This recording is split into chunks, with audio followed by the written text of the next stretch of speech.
invitarme. Hoy vamos a tratar un tema bastante, a mí me encanta, bastante complejo. Saben que por ahí manejar un paciente chiquitito con uveitis no es lo mismo que un adulto.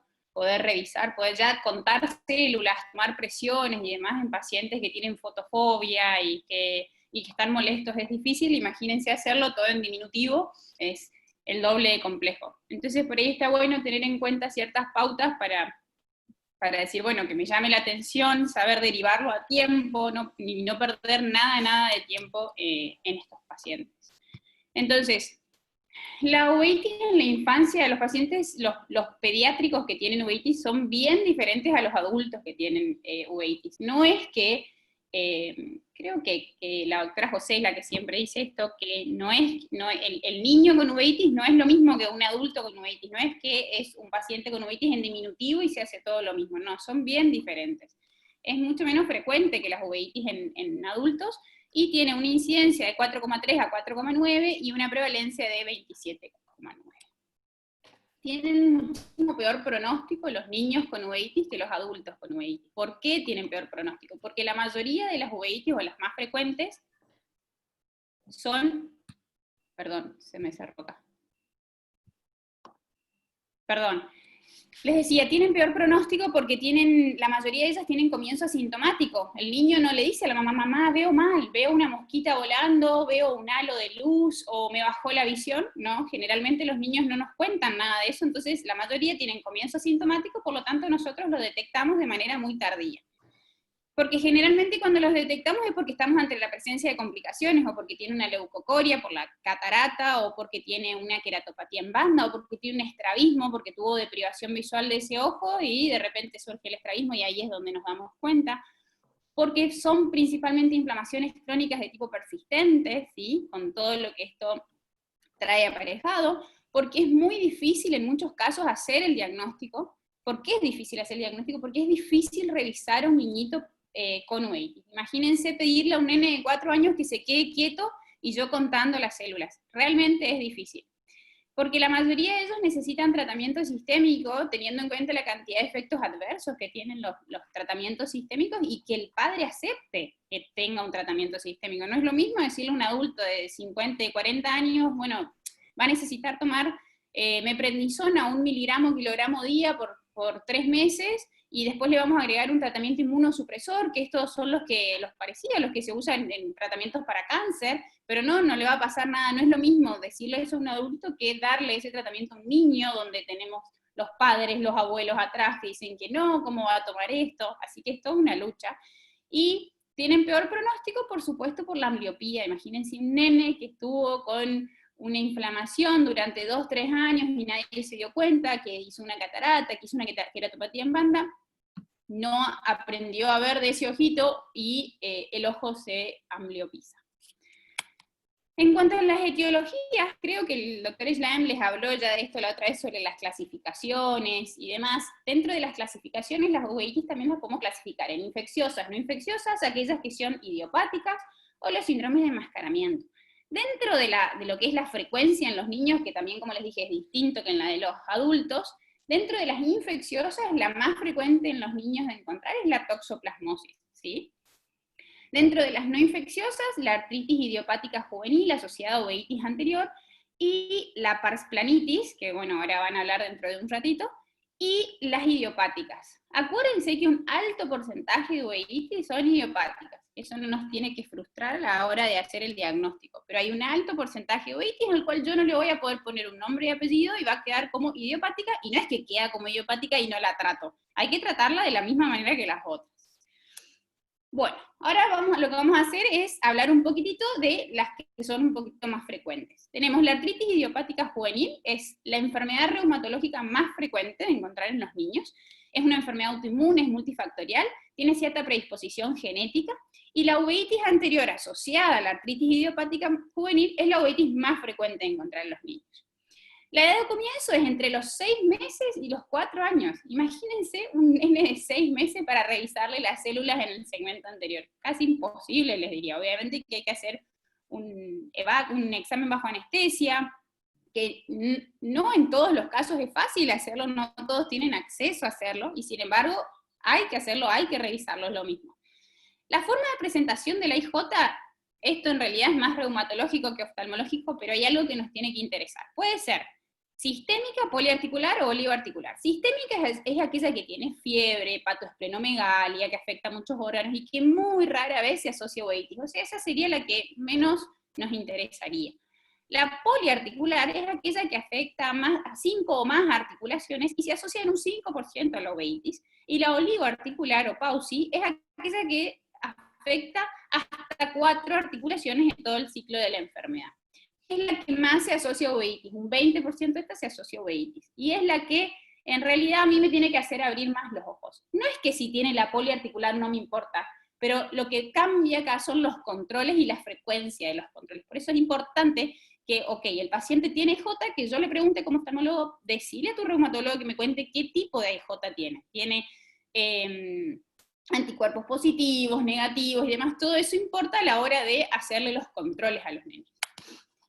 La uveitis asociada a IJ, habrán visto un poquitito esto con Paula Derta el otro día también, que es una uveitis anterior fría. ¿Y qué significa que sea fría? El paciente no tiene ojo rojo, no tiene fotofobia, no tiene disminución de agudeza visual, el paciente no tiene nada, entonces no dice nada y no consultan. No todos los reumatólogos, sí, quizás no todos los reumatólogos nos mandan a estos nenitos para que nosotros los revisemos, siendo recontra importante, hasta esperar que tengan síntomas. Eso está muy mal. Es una uveitis de tipo crónica, es no granulomatosa, es bilateral, asimétrica puede ser, no siempre tiene que ser igual en los dos ojitos, y es asintomática de comienzo insidioso. Si hay síntomas es porque estoy ante la presencia de complicaciones, porque como les decía hoy, una catarata con la ambliopía, con el estrabismo, con la leucocoria, con la queratopatía en banda. Es más frecuente en niñas, de hecho en niños es más complicado, es más peligroso, y un 75 a 90% desarrolla la uveitis entre el año y los 4 años del comienzo de la IJ. Siempre hay que preguntar, ¿cuándo le hicieron el diagnóstico? ¿Desde cuándo está con este diagnóstico? Fíjense, este es un ojo de una nena, creo que tenía 6 años, así vino a la consulta. La mamá dice, yo le noté algo blanquito en el ojo de mi nena, y era esto, era una queratopatía en banda. Acuérdense que la queratopatía en banda son depósitos en la Bowman de calcio, por la presencia de inflamación crónica en estos ojos. Y muchas veces la queratopatía en banda se puede tratar, pero hay otras veces que no se puede tratar, no tenemos nada que hacer. Este es un ojo que está deprivado visualmente, porque tiene el eje visual tapado, ¿sí?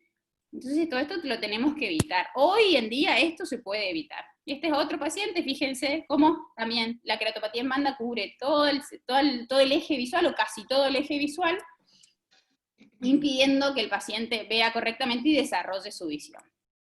Factores de mal pronóstico, vamos a hablar de la severidad de la presentación. No es lo mismo una nenita que me la manda la reumatóloga y me dice, Sole, esta nenita empezó hace 3 semanas con la IJ, vamos a ir controlándola, y yo la miro y no tiene células, y bueno, de repente al año aparece con media cruz de células, y la vamos llevando con una gotita y nada más, a un nene que viene, se presenta con 3 cruces de célula, con inicios de queratopatía en banda, inicio de catarata, ¿sí? No es lo mismo la severidad de la presentación.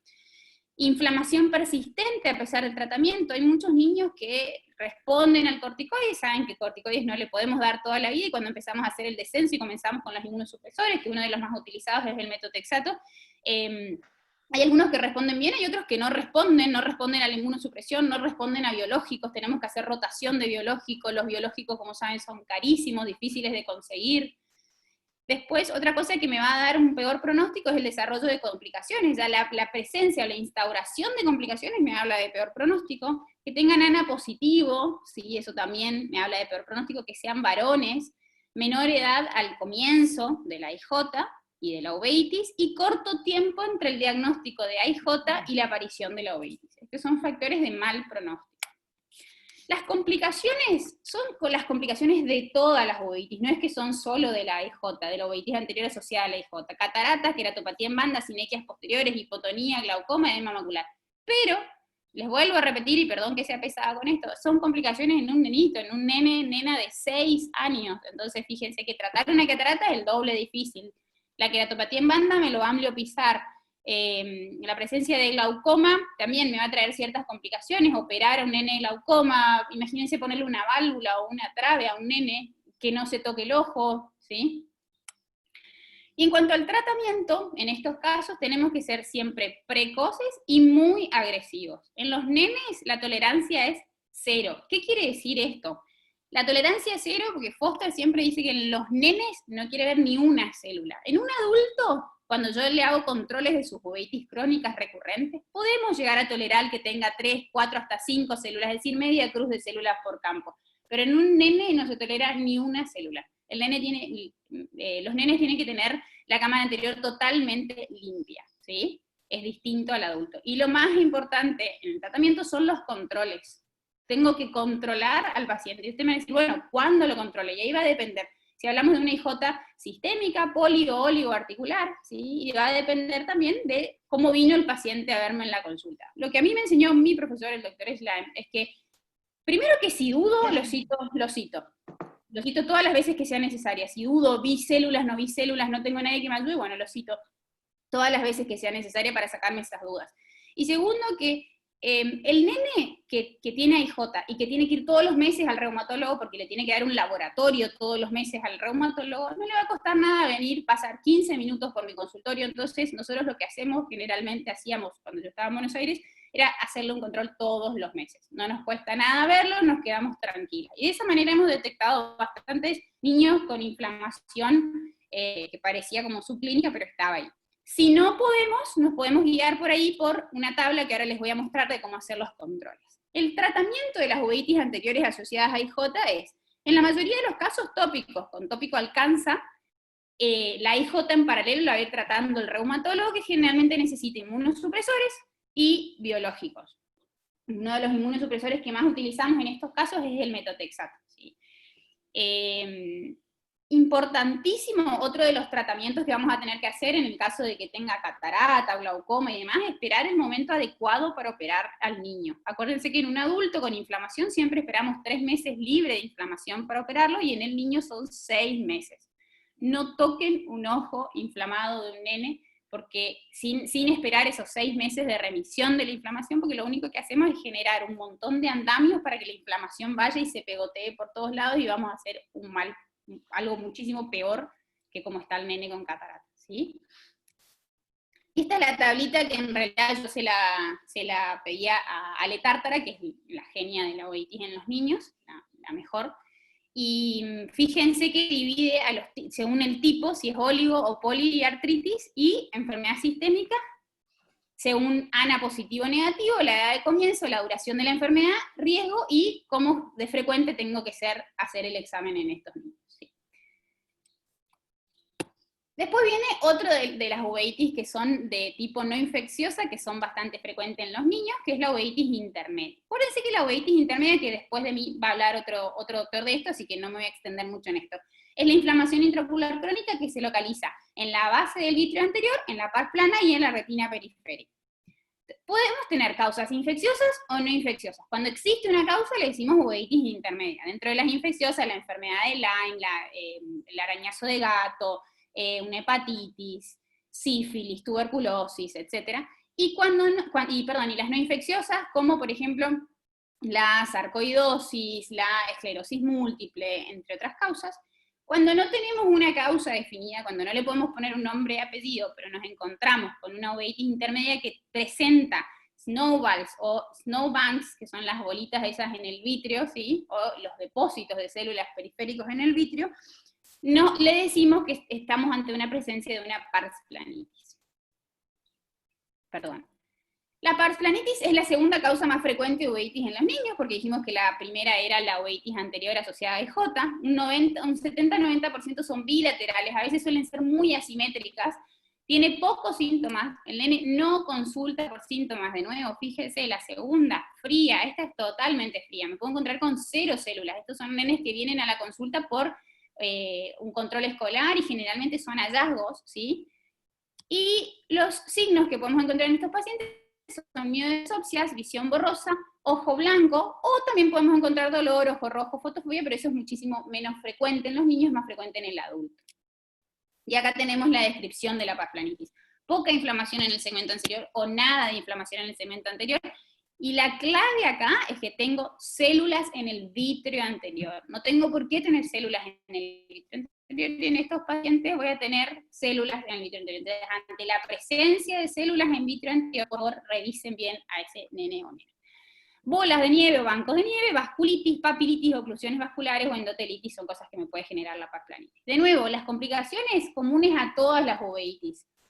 Acá la más frecuente es el edema macular, la presencia de glaucoma, queratopatía, catarata, desprendimientos de retina y hemorragias. Esta es una nena con, fíjense que la queratopatía en banda no es exclusiva de la IJ, es exclusiva de procesos crónicos, con inflamaciones crónicas que vienen hace tiempo maltratados y se generan estos depósitos cálcicos en la Bowman, haciendo que, por ejemplo, esta nena con pars planitis de larga data, que no se adhería al tratamiento, se genera en el ojito de esta nena una queratopatía en banda. Esta es una foto muy, muy viejita que me prestó el doctor Schlein, que era un paciente del Hospital de Clínicas, donde se ve, fíjense, todo el acúmulo, todo esto blanco que se ve ahí, es un banco de nieve.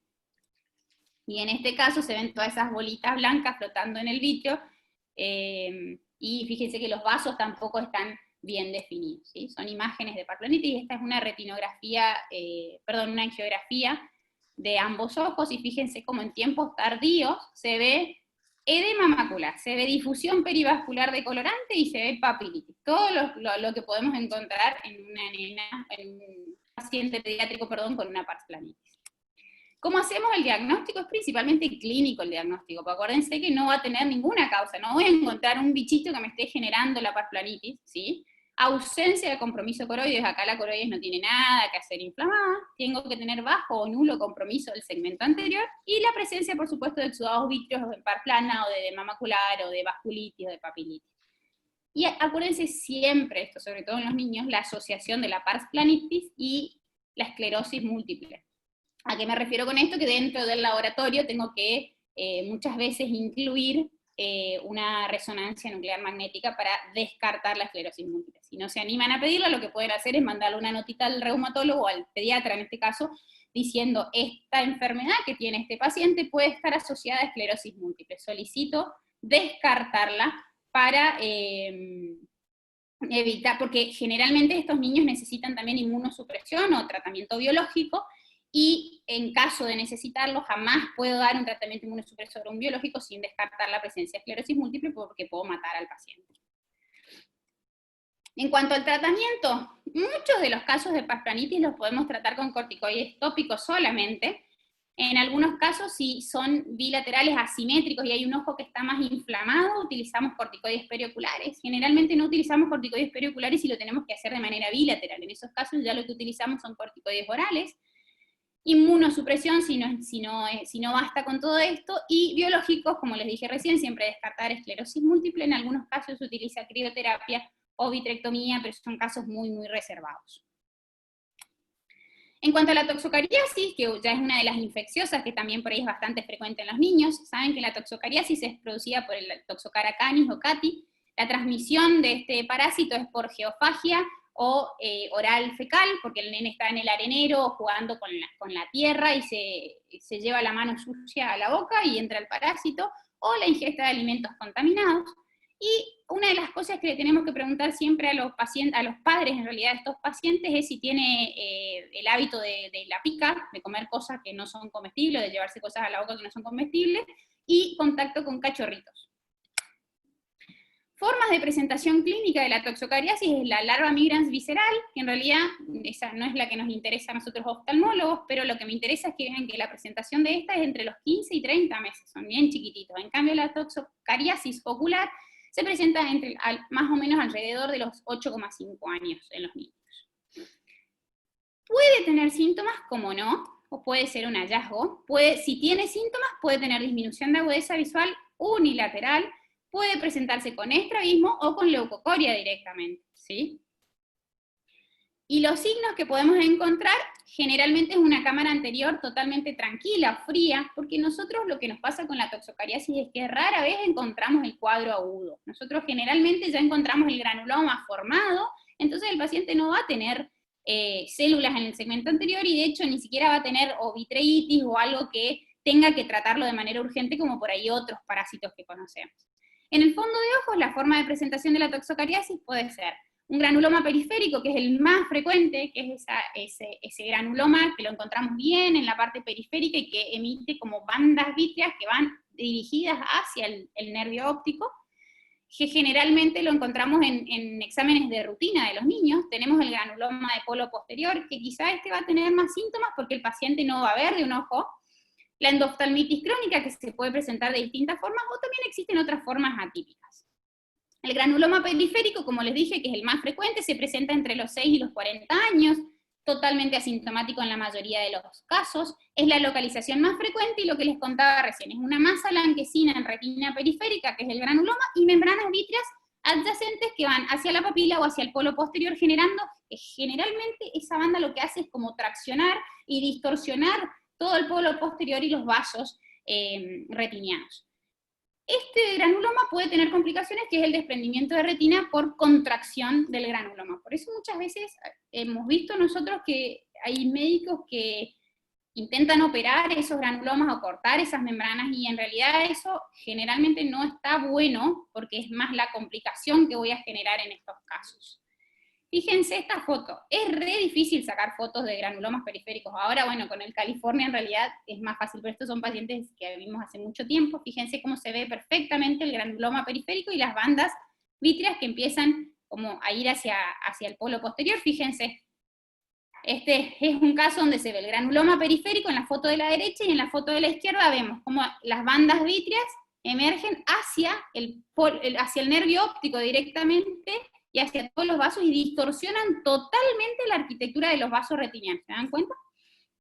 Fíjense, este paciente tiene un granuloma bien extenso, y las bandas vítreas, que si seguimos en este mismo paciente, y esas bandas vítreas llegan hasta acá, hasta el disco óptico, y distorsionan todos los vasos retinianos. Este es otro caso, granuloma periférico, con las bandas que van hacia el disco óptico, ¿sí? Y en este caso, este paciente tuvo mucha suerte porque tiene el granuloma periférico hacia nasal, que las bandas llegan un poquito a distorsionar los vasos, pero no generan grandes cambios arquitectónicos y no generan daño a nivel macular, entonces el paciente conservaba una buena agudeza visual.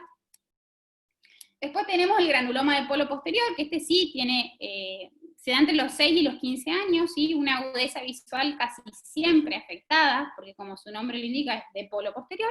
Generalmente me puede producir una leucocoria o un estrabismo, que es el motivo de consulta de estos pacientes, y es la segunda forma de presentación más frecuente. Es una masa blanquecino amarillenta que está sobrelevada en el polo posterior, y genera gran distorsión de los vasos retinianos. Fíjense, en este caso, el granuloma está a nivel macular, y el paciente, por supuesto, la agudeza visual va a estar totalmente alterada. Por ahí la agudeza visual sería uno de los problemas. El problema es que este nene, al tener deprivación visual, va a tener ambliopía, por supuesto, va a tener estrabismo y alguna que otra cosa concomitante. Este es un caso de un granuloma posterior, y fíjense cómo está totalmente distorsionado todo lo que es la vasculatura en el polo posterior. Y la endoftalmitis crónica, que es la otra forma de presentación, que se puede presentar con una leve reacción en la cámara anterior. Puede haber hipopio, y ahí es donde tengo que hacer el diagnóstico diferencial con retinoblastoma. Puede tener presencia de sinequias posteriores, cataratas, vitreitis, membranas ciclíticas, y puede presentar complicaciones como desprendimiento de retina, glaucoma neovascular y una tisis. Es raro, yo no he visto nunca. El diagnóstico de la toxocariasis generalmente es clínico. Ese granuloma, ya sea periférico o el de polo posterior, es difícil que me lo confunda, pero por supuesto, ante la presencia de estos granulomas, lo que tengo que hacer es pedir la serología, ¿sí?, para toxocariasis.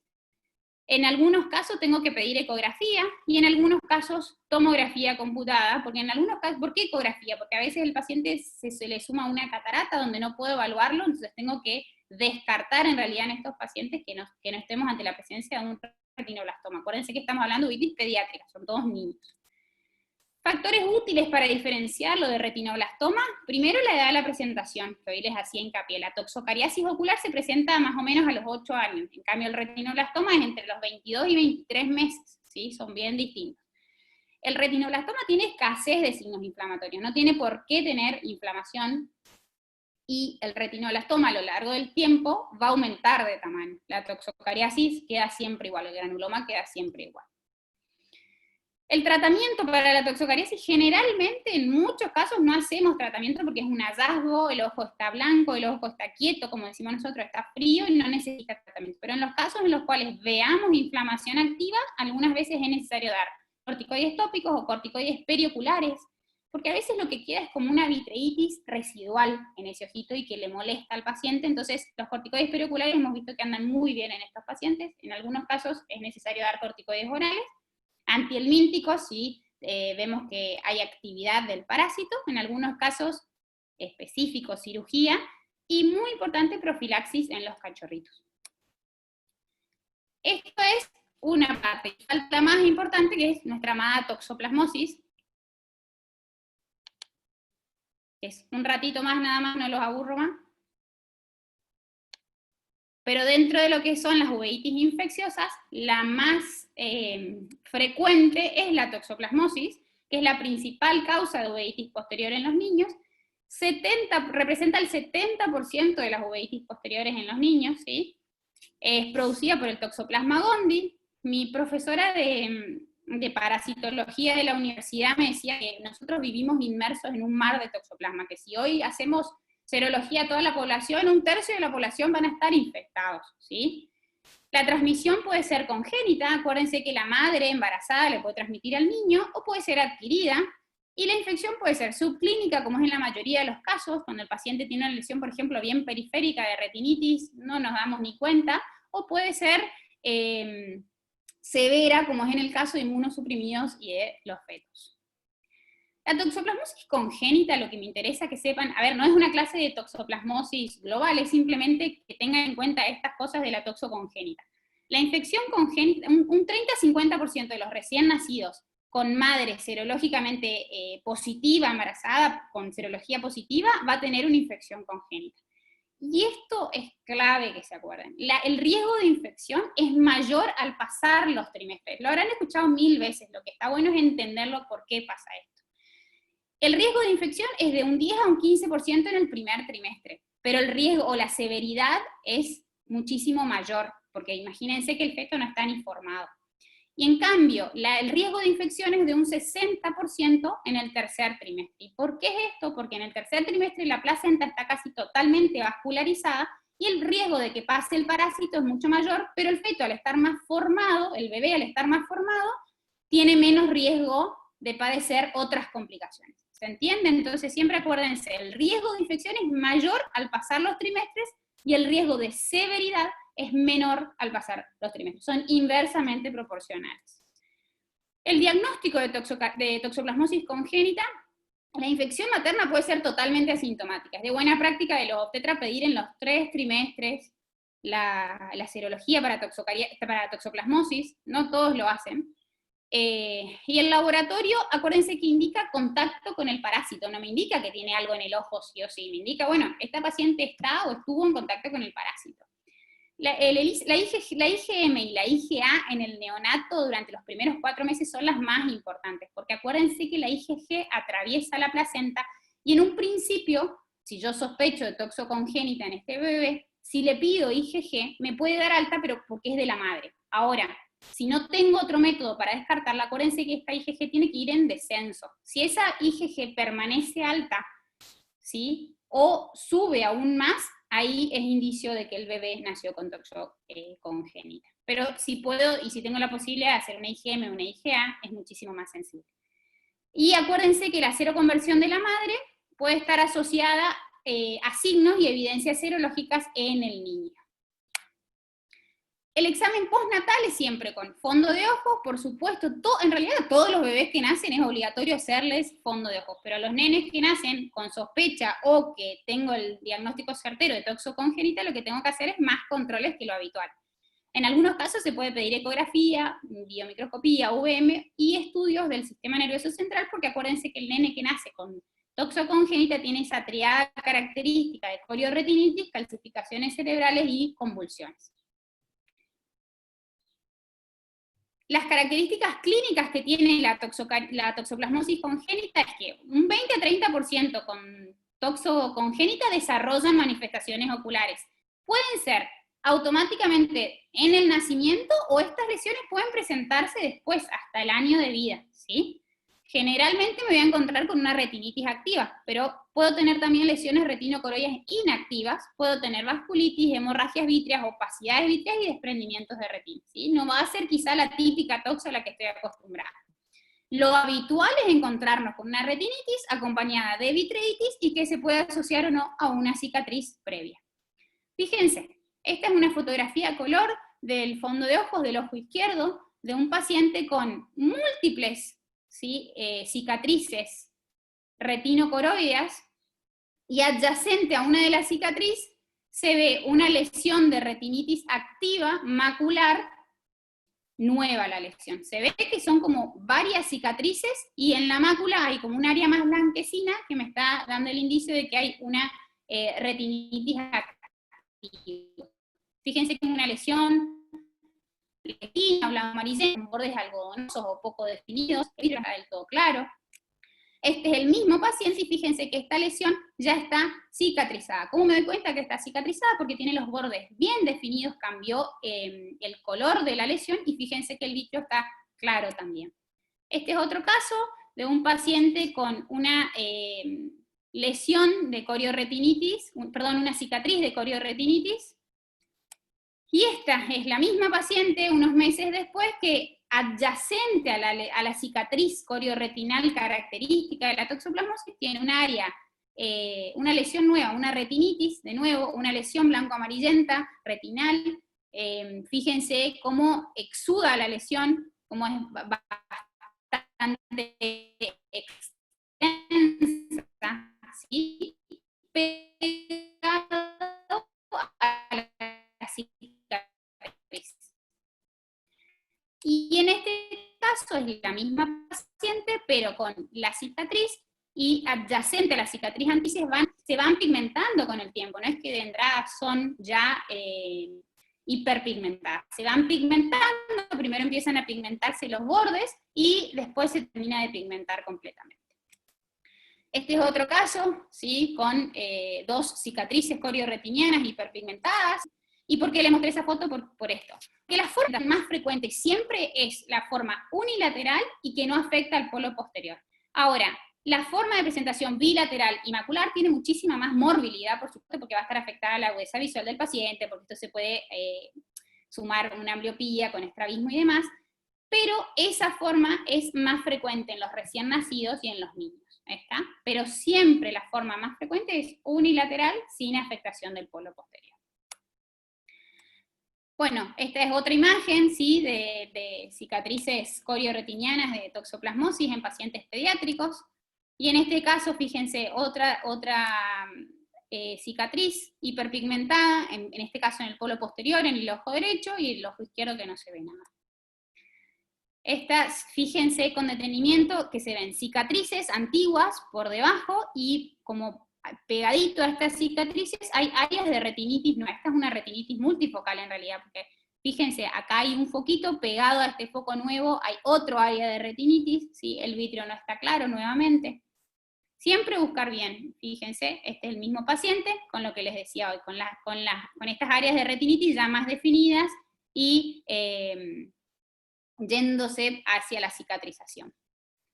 Este es otro paciente, fíjense lo interesante de este caso, es que tenemos dos cicatrices corioretinianas pegaditas, no sabemos cuál fue primero y cuál fue después, y pegada a la cicatriz de corioretinitis más grande hay un área de retinitis nueva que está generando un nuevo foco de retinitis. Hay un estudio que estamos haciendo con la gente, con unos médicos de Turquía, donde juntamos un montón de casos de toxoplasmosis, y lo que estamos tratando de analizar con un mapa de la retina es qué lesión fue primera y qué lesión fue después, y teniendo en cuenta eso, lo que queremos distinguir es de qué manera se mueve el parásito con más frecuencia. Es decir, si tuvo una lesión en tal lugar de la retina, como tratar de predecir a dónde sería el próximo foco. No sé si soy clara, pero es un estudio que está muy bueno y próximamente lo vamos a poder tener. Y nosotros les prestamos un montón de casos acá en Argentina, de acá de Argentina. Este es el mismo paciente donde se ven las dos cicatrices previas y la nueva cicatriz pegadita a la cicatriz previa. Fíjense que ahí es como que se unieron las cicatrices y parece una sola cicatriz. Esto pasa muchísimo. Y este es otro caso de un pobre paciente que tuvo mucha mala suerte con la cicatriz corioretinal del ojo derecho y con una nueva área de retinitis en el ojo izquierdo. Y si prestan atención, pegado al área de retinitis nueva del ojo izquierdo, tenemos una cicatriz más viejita. Este es un estudio que está hecho en Brasil en realidad, y que más que nada lo que habla es de la mayor prevalencia, de la mayor severidad que tienen los casos en Brasil. Acuérdense que hay distintos tipos de toxoplasma, y se ha descubierto que cepas de toxoplasma más virulentas están en el área de Brasil. ¿A qué me refiero con más virulentas? Que generan más severidad de las lesiones, lesiones más bien que afectan a polo posterior, más extensas, y que generan mucha disminución de agudeza visual. En cuanto a la Argentina, hicimos también un trabajo con el doctor Schleim que comparamos la severidad de las cepas de toxoplasmosis del norte, de la parte media de nuestro país y de Buenos Aires, y así como lo describí, la mayor severidad se ve hacia el norte de estas cepas del parásito. Y esto es importante, el tratamiento durante el embarazo. Acuérdense que la mujer embarazada no puede recibir cualquier tratamiento. Nosotros lo que hacemos generalmente en estos pacientes son inyecciones intravítreas de clindamicina y en caso necesario de dexametasona. Y acá lo que me importa que se queden de esta clase en realidad es esto, el tratamiento por 1 año del bebé. A ustedes me van a decir, bueno, Sole, perfecto. Veo que el bebé tiene lesiones y se va con una bolsita para hacer un tratamiento por 1 año. No. Si el paciente tiene lesiones, por supuesto que va a hacer el tratamiento por 1 año. ¿Y por qué por 1 año? Porque esto va a evitar recurrencias. Acuérdense que nosotros no sabemos dónde va a ir la nueva recurrencia, y esto le puede dañar en gran medida la visión de este bebé y la visión para toda la vida. Ahora, si nosotros constatamos serológicamente que es un nene que nació con toxoplasmosis congénita, y por más que no tenga lesiones en la retina, lo mismo va a ser el tratamiento, ¿sí? 1/3 del paciente que hicieron tratamiento por 1 año van a tener riesgo de presentar nuevas lesiones, y 3/4 de los pacientes que no hicieron tratamiento van a presentar riesgo de presentar nuevas lesiones. Entonces, en esta filmina radica la importancia de que, por más que el paciente tenga o no lesión retinal, lesión ocular, si el paciente serológicamente es positivo de toxoplasmosis congénita, se va con una valijita con todos los medicamentos para hacer el tratamiento por 1 año. Y esto es una discusión que tenemos con los pediatras y con los obstetras y con todos, porque nos dicen, pero no, ¿cómo puede ser que tengas que darle un tratamiento por 1 año si no tiene lesiones oculares? Nosotros tenemos que mostrarle la bibliografía que existe, porque hay mucha, que dándole el tratamiento prevenimos en alto porcentaje las recurrencias de estos niños, que las más importantes de las recurrencias y las más severas y las más frecuentes son durante el año, por eso es donde damos este tratamiento profiláctico. Y esa es la bibliografía. Bueno, muchas gracias. Eso es todo. Muchas gracias, Soledad. Muy clara la clase. No veo preguntas en el chat. No sé si alguien quiere preguntar algo, si a alguien le quedó alguna duda. ¿Puedo hacer un comentario? Sí, claro. Sí. Zambrano soy. Brillante, Ormachea, como siempre. Gracias. Pero esto último impresionante. Nosotros tenemos, en nuestro hemisferio tenemos mucha toxoplasmosis, y en el hemisferio norte prácticamente no la conocen. Eso es una cosa que nosotros sabemos. Pero quiero hacer un comentario con respecto a la toxocariasis, breve. Dijiste algo clave. Cuando es necesario operar una toxocariasis, no hay que tocar el granuloma. Exacto. Si pelamos atrás, porque lo operamos porque la mácula tiene dispersión, el paciente va a andar en general muy bien. Si nos lucimos operando y nos metemos con el granuloma, estamos perdidos. Sí. Eso es para mí. Y lo otro, muy al pasar, que más de una vez sobre todo en granulomas muy pequeños, se confunde como toxocariasis una retinopatía del prematuro en su etapa cicatrizal, o viceversa. Bueno, Sí. felicitarte como siempre. Gracias, doctor. Me Muchas gracias. me encantan tus diminutivos. Un abrazo. Gracias, doctor. Bueno, cualquier Sole, pregunta o duda, si quieren, la dejan en el chat. sí, te hago una pregunta. ¿Sí? Con respecto a las uveitis intermedias, que decías que había que avisarle al pediatra o pedirle una reso para descartar, ¿esto aplica igual que en los adultos? O sea, que si tiene signos de foco, ¿le pedimos la reso o pedimos acá igual si son asintomáticos?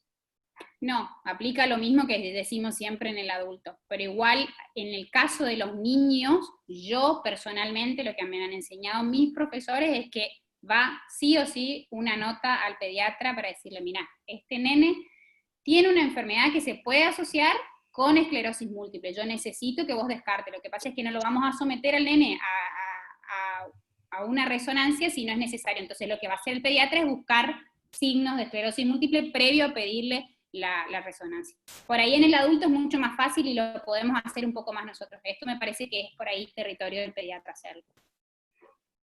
Bien. Bueno, muchas gracias, Sole.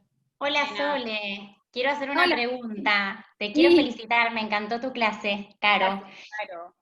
Escúchame, Sole, cuando en aquellos pacientes donde, que tienen serología positiva inician su tratamiento para toxoplasmosis, ¿cada cuánto programás el seguimiento? Nosotros programamos el seguimiento cada 3 meses durante el primer año.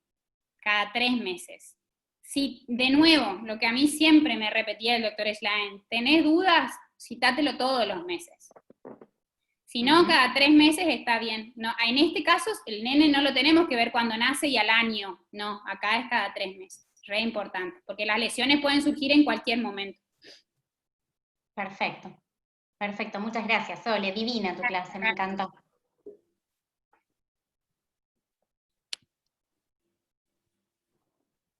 Bueno, Sole, muchas gracias. Te invitamos igual cordialmente a que te sigas quedando con nosotros. Sí, obvio. Dale. Muy lindo todo, gracias. Gracias a Flor, ustedes. si querés seguir con la presentación. Dale. Bueno, como no hay más preguntas, vamos a seguir con el próximo disertante, que es el doctor Javier León del Hospital La Iglesia, que nos va a hablar de uveitis intermedias. Bueno, Javi, cuando quieras compartir la pantalla. dale.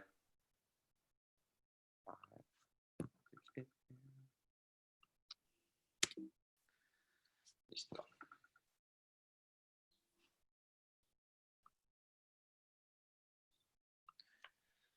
Bueno, perfecto. Ahí estamos, ¿no? Sí, sí.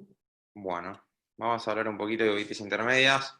Como nombró ya recién la doctora, ya nos dio un adelanto. Ahí está. Vamos a definirlos primero, ¿sí? ¿Cómo definimos a la uveitis intermedia? Es aquella inflamación intraocular que, como actor principal, es el vitrio, ¿sí? Donde la inflamación va a estar presente acá, principalmente en el vitrio anterior y en la base del vitrio. Este paciente puede presentar también inflamación o no en el cuerpo ciliar, pero, como dijo también recién la doctora, la inflamación corirretiniana no tiene que estar presente en estos pacientes con uveitis intermedia. Pars planitis. Bueno, este concepto, ¿cómo entra acá? ¿Sí? Tenemos varias líneas. Según Foster, son las uveitis intermedias idiopáticas, él las define así, a la pars planitis. Según Nassenblatt, son las uveitis intermedias en las que encontrás los snowbanks.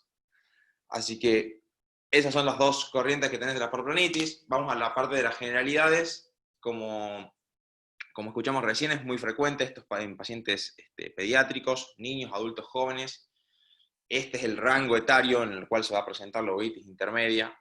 La mayoría de los casos de estos pacientes antes de los 40 años remite. El 80% son bilaterales, no hay una predilección ya sea por raza o por el sexo. Hay una asociación con el sistema de histocompatibilidad de R2, al igual que la esclerosis múltiple, y generalmente tienen un curso benigno, ¿sí? Vamos a la etiología, como dijimos recién, idiopática o asociada a múltiples enfermedades sistémicas, ya sea tanto infecciosas como no infecciosas, como mencionó recién también la doctora. Vamos a ver.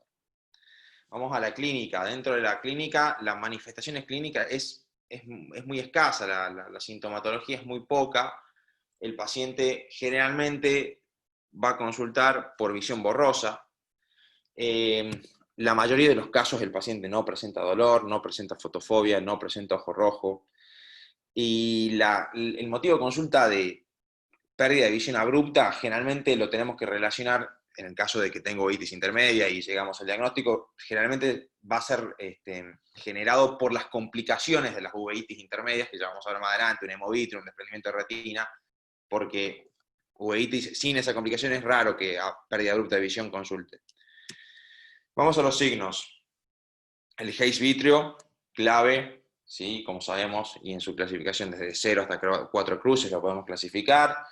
Una cruz cuando observamos una ligera turbidez vítrea, ¿sí? Pero nos permite visualizar de manera correcta los vasos retinianos, la papila. 2 cruces cuando ya tenemos una dificultad para observar la periferia de los vasos retinianos, ¿sí? 3 cruces donde ya no observamos estos vasos retinianos y solamente podemos observar la papila, y 4 cruces donde no podemos observar absolutamente nada.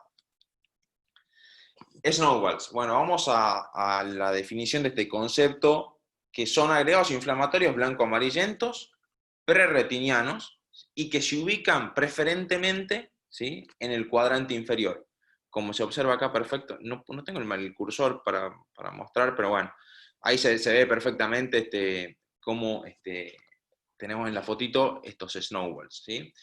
Snowbank, bueno, ¿cómo ingresa esto? Es un signo marcado de la pars planitis, son exudados blanco-amarillentos, confluentes en la pars plana, y que se encuentran presentes durante la actividad de esta enfermedad. Anatomopatológicamente vamos a encontrar fibras de colágeno del vitrio, ¿sí?, fibrosado, y si lo llevas justamente a anatomía patológica encontrás linfocitos, células epiteliales no pigmentadas. Acá en la fotito esta que está a la izquierda se ve perfecto la confluencia de todos estos exudados, ¿sí? Bueno, vamos a la vasculitis. La vasculitis, otro signo muy importante y marcado que vamos a encontrar en estos pacientes con uveitis intermedia. Muchas veces no la podemos apreciar, justamente por la vitreitis, no la podemos identificar bien a la vasculitis, pero hasta en un 30% de los pacientes se presenta, ¿sí?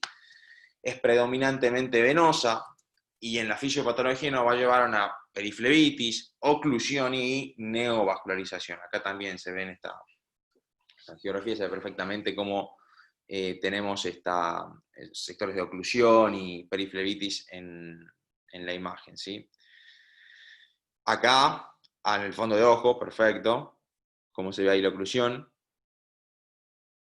Otro tipo de signo que podemos encontrar en este tipo de pacientes es esta endoteliopatía autoinmune, la línea de Goda-Host, que son precipitados retroqueráticos lineales y que se van a ubicar entre el borde de la córnea sana y el borde de la córnea edematosa, ¿sí? Por eso justamente simula un rechazo de una queratoplastia, ¿sí? Vamos a ver. Acá. La reacción en la cámara anterior es muy poco frecuente, la principal reacción está a nivel del vitrio, ¿sí? Acá veo que escribe, no sé si por aquí le entrar, sí. Ahí está. Perfecto, listo. Cierro ahí porque no sé si me preguntan a mí. Listo.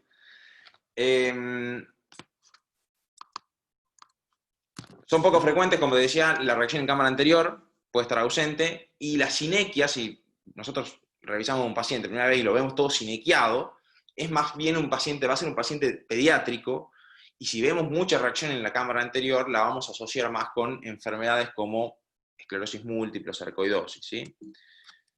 Bueno, perfecto. Las complicaciones, vamos a las complicaciones.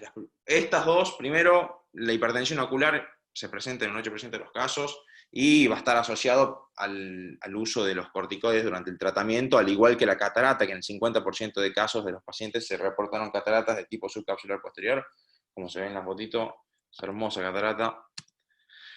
Pero vamos a las complicaciones en las cuales no queremos llegar con este tipo de pacientes, o no nos gustaría que este paciente presente este tipo de complicaciones, que son el edema macular, que es la principal causa de disminución de agudeza visual, de visión del paciente. En los pacientes con uveitis intermedias es el edema macular, hasta un 60% lo va a presentar.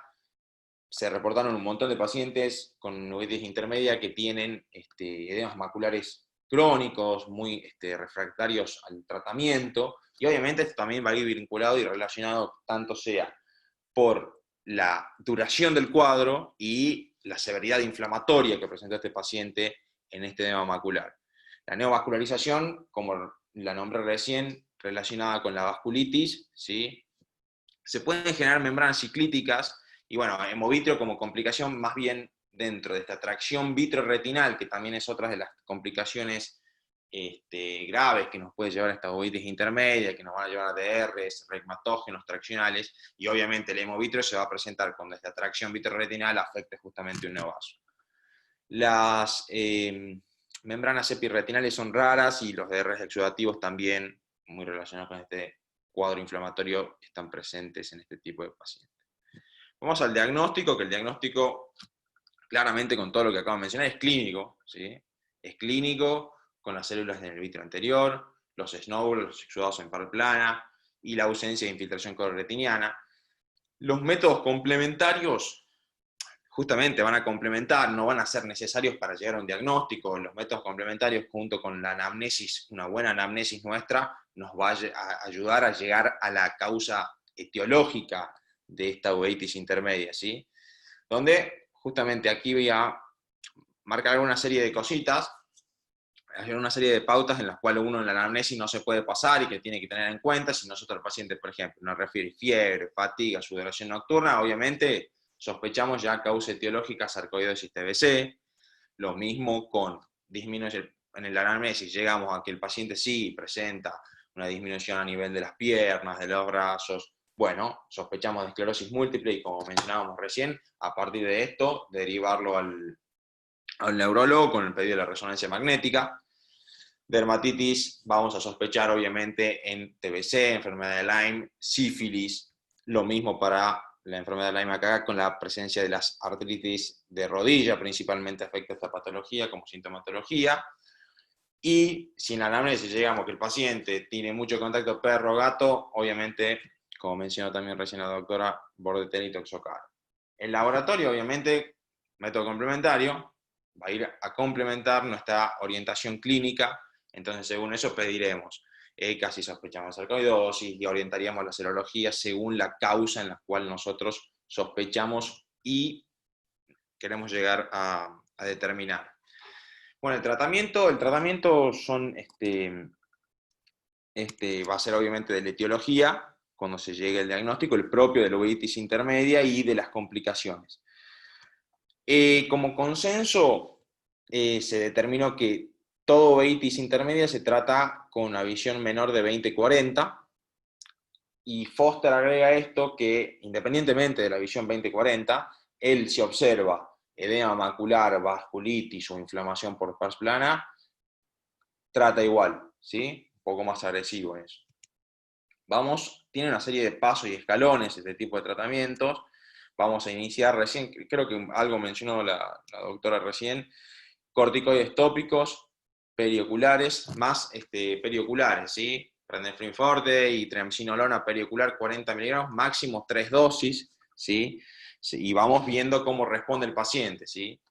En el caso de que ante la segunda inyección de triamcinolona, más o menos una por mes, por ejemplo, vamos viendo, no responde, sigue la inflamación, podemos agregar AINES tópicos en caso de edema macular y AINES orales. En caso de que estos pacientes no respondan, bueno, vamos subiendo de escalón, ¿sí? Vamos a los corticoides sistémicos, prednisona, 1 a 1,5 miligramos kilo, y lo que vamos a hacer es evaluarlo durante 2 semanas, ver cómo responde, y según eso, ir disminuyendo o no los corticoides. En el caso, bueno, esto sería un punto medio entre, antes de llegar a la inmunosupresión, que son las inyecciones ya intravítreas, tanto sea de triamcinolona en caso de pacientes con vitreitis resistentes, que no mejoran, no disminuyen, pacientes con edemas maculares también, que no responden al tratamiento antiinflamatorio. Bueno, probemos con las inyecciones intravítreas, tanto sea de triamcinolona, bevacizumab, o bien los implantes de liberación, como los Urdex. ¿Sí? En caso de que, bueno, esto no siga funcionando, vamos a avanzar a la inmunosupresión sistémica, donde las 3 drogas de elección de primera línea van a ser la ciclosporina, que se va a dar de 5 miligramos día, siempre evaluar bien el perfil renal en este tipo de pacientes, el metotrexato, otra de las opciones de primera línea, hasta 25 miligramos podemos dar por semana, y obviamente siempre asociado con ácido fólico. El micofenolato mofetil, 1 gramo cada 12 por 6 meses. Obviamente todo esto también va a ir acompañado, obviamente, de la monitorización de clínica médica de este paciente, porque obviamente ya hay cosas que escapan un poco a nuestra especialidad, ¿sí? Los últimos 2 pasos ya son más intervenciones ya, bueno, quirúrgicas, y en el caso de la fotocoagulación son en casos de que ya el paciente obviamente no responda. Está la terapia biológica entre lo que es la inmunosupresión sistémica y esta intervención, que obviamente la terapia biológica está contraindicada ahí en la esclerosis múltiple, y bueno, según eso ya el paciente no responde, vamos a evaluar lo que es una fotocoagulación, un paciente que los tratamientos no funcionan o tenemos contraindicaciones, y la vitrectomía por PARS plana, digamos, también, como decíamos, en última opción. La realidad es que la vitrectomía por PARS plana tuvo muy buenos resultados, ¿sí? Leí un par de trabajos que disminuyó la recurrencia, la severidad, mejoró el edema macular, pero bueno, obviamente también tiene sus riesgos esto, ¿sí? Así que bueno, listo. Esto es algo más o menos para que tengamos un pantallazo de esto. Muchas gracias, Javi. Gracias por la clase. No sé si Sole, ¿querés agregar algo? ¿O alguno de los que está escuchando les gustaría comentar algo? No, estuvo re bien la clase. Por ahí en la parte de tratamiento capaz que difieron algunas cosas, pero bueno, yo creo que el tratamiento también no es que existe una receta para todos los pacientes, va a depender muchísimo de cada paciente. Pero está bien, sí. Generalmente siempre empezamos de lo menos invasivo a lo más invasivo. Cuando es un cuadro bilateral, por ahí, como dije yo, recurrir a al tratamiento local con corticoides perioculares y demás no nos sirve mucho, sino ahí es donde acudimos a los corticoides orales, y que muchas veces no es suficiente con los corticoides orales. No es que no es suficiente, acuérdense siempre que los corticoides orales lo puedo dar por un tiempo, el paciente no puede estar toda la vida con corticoides orales, y ahí es donde arranco la terapia inmunosupresora. Para ahí nosotros esa parte del AINE y de los antiangiogénicos no la utilizamos mucho en nuestro servicio. Perfecto. Y ahora Claro. hay una pregunta en el chat que dice, si solo veo células en el vitrio y periflebitis, sin snowballs ni snowbanks, ¿es diagnóstico de uveitis intermedia?